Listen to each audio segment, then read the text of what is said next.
So guys आइए एक interesting story पर नज़र डालते हैं। स्टोरी में दो भाई होते हैं, क्रिस एंड स्टीव। दोनों ही काफ़ी इंटेलिजेंट थे।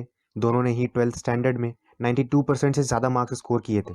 बट क्रिस के पास स्टीव से ज़्यादा फाइनेंशियल नॉलेज थी, क्योंकि वो रेगुलर बेसिस पे फाइनेंस से रिलेटेड बुक्स पढ़ता रहता था और वो यूट्यूब पर क्रिप्टो की चैनल की वीडियोस देखा करता था। स्टीव क्रिस का मजाक उड़ाया करता था कि वो कैसी फालतू चीज़ों में अपना टाइम वेस्ट कर रहा है, बट क्रिस उसकी बातों पे ध्यान नहीं देता था। एंड आफ्टर 10 ईयर्स जब उनके डैड का रिटायरमेंट आया, तब उन्होंने डिसाइड किया कि वो अपनी सारी सेविंग्स अपने दोनों बेटों में से किसी एक को ही देंगे। बट वो समझ नहीं पा रहे थे कि वो अपने पैसे किसे दें। तब उन्होंने कुछ बहुत अच्छा सोचा। उन्होंने अपने दोनों बेटों को बुलाया और उनसे एक क्वेश्चन पूछा कि अगर वो उन्हें दो ऑप्शन दें तो वो कौन सा ऑप्शन चूज करेंगे। पहला ऑप्शन, या तो वो उसी दिन 10 करोड़ रुपए ले लें। सेकेंड ऑप्शन, और या तो वो 30 डेज तक कंपाउंडेड पैसे लें, जैसे कि पहले दिन 1 रुपये, अगले दिन एक का डबल 2 रुपये, उसके अगले दिन दो का डबल 4 रुपये, and so on for next 27 days. जब डैड ने स्टीव से पूछा कि वो कौन सा ऑप्शन चूज करेगा, तो स्टीव ने बिना सोचे समझे ऑप्शन 1 को चूज किया और बहुत खुश हुआ। लेकिन जब डैड ने क्रिस से पूछा, तो उसने थोड़ा रुक के जवाब दिया और ऑप्शन 2 को चूज किया। क्रिस के ये ऑप्शन चूज करते ही स्टीव उस पर जोरों से हंसा। बट उनके डैड को ये पता चल गया था कि उनके पैसों का असली हकदार कौन है। अब आप में से कई सारे लोग ये सोच रहे होंगे कि डैड क्रिस के सेकंड ऑप्शन चूज करने पर इतना खुश क्यों हुए और उसे अपनी सारी सेविंग्स क्यों दे दी। तो आइए देखते हैं कि सेकंड ऑप्शन में ऐसा क्या खास था। सो सेकंड ऑप्शन में पहले दिन 1 रुपये मिलेंगे, सेकंड डे पर 2 रुपये, थर्ड डे पर 4 रुपये, एंड फोर्थ डे पर 8 रुपये, एंड सो ऑन। और ऐसे ही करते करते 30th डे पर आपको 2 की पावर 29 रुपीज़ मिलेंगे। और महीने के टोटल 30 डेज के पैसों को ऐड करेंगे तो आपको 2 की पावर 30 रुपीज़ मिलेंगे, जो इन कि इन टोटल 107 करोड़ 37 लाख 41 हजार 823 रुपये होता है। और इसी चीज़ को पावर या मैजिक ऑफ कंपाउंडिंग कहते हैं। एंड इस वीडियो में हम इसी पावर ऑफ कंपाउंडिंग के बारे में समझेंगे। तो आइए बढ़ते हैं वीडियो की तरफ। हम में से काफ़ी सारे लोग जल्दी करोड़पति बनना चाहते हैं, ताकि वो अपनी यंग एज में ही लाइफ को एंजॉय कर सके और अपने सारे ड्रीम्स को अचीव कर सके। सो गाइस, कंपाउंडिंग की हेल्प से आप अपनी अर्ली 40s में या मिड 30s में ही करोड़पति बन सकते हैं।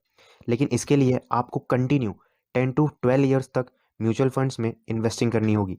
आप वन टाइम इन्वेस्टमेंट से इतनी जल्दी करोड़पति नहीं बन सकते, क्योंकि आपको अपना पहला 1 करोड़ कमाने के लिए 25 साल तक का इंतजार करना पड़ सकता है। लेकिन वहीं अगर आप रेगुलर इन्वेस्ट करते हो, तो आप बहुत जल्द अपना पहला 1 करोड़ बना सकते हैं। अगर मैथमेटिकली देखें, तो आपको कंपाउंड इंटरेस्ट के फॉर्मूले में टी यानी टाइम को कम करना होगा, जिसके लिए आपको या तो प्रिंसिपल अमाउंट को और या तो रेट ऑफ इंटरेस्ट को इंक्रीज करना होगा। But in stock market, rate of interest को इंक्रीज करना काफ़ी रिस्की ऑप्शन है। So we have to increase the principal amount. So guys, assume कीजिए कि आपकी सैलरी 35,000 है। सो आपको अगले 10 to 12 ईयर्स तक अपनी सैलरी का 40% हिस्सा इन्वेस्ट करना होगा, यानी कि 14,000 रुपीज़।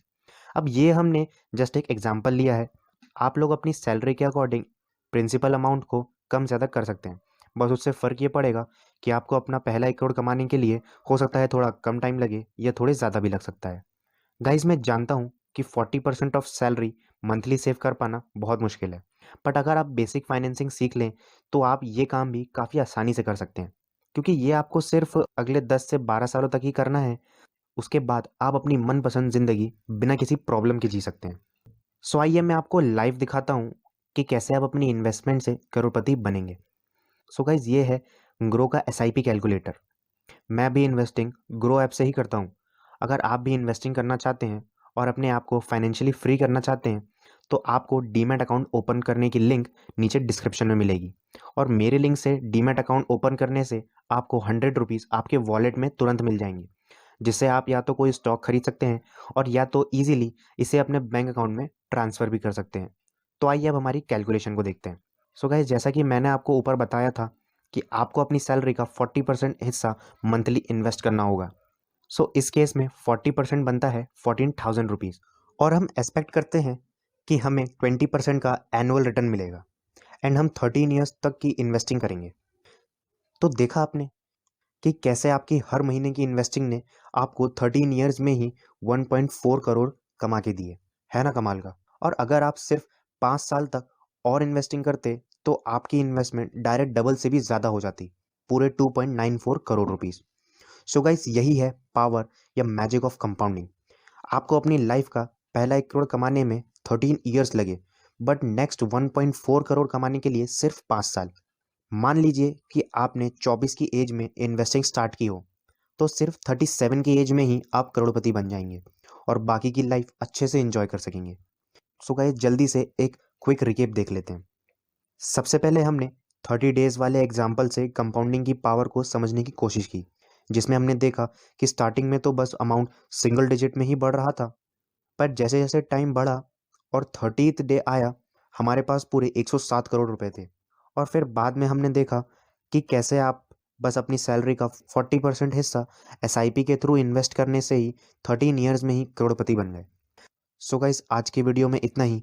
अगर आप ऐसी ही और नॉलेजेबल और हेल्पफुल वीडियोस देखना चाहते हैं तो चैनल को सब्सक्राइब करना मत भूलिएगा एंड अपने फ्रेंड्स एंड फैमिली मेम्बर्स के साथ इसे ज़रूर से शेयर करिएगा।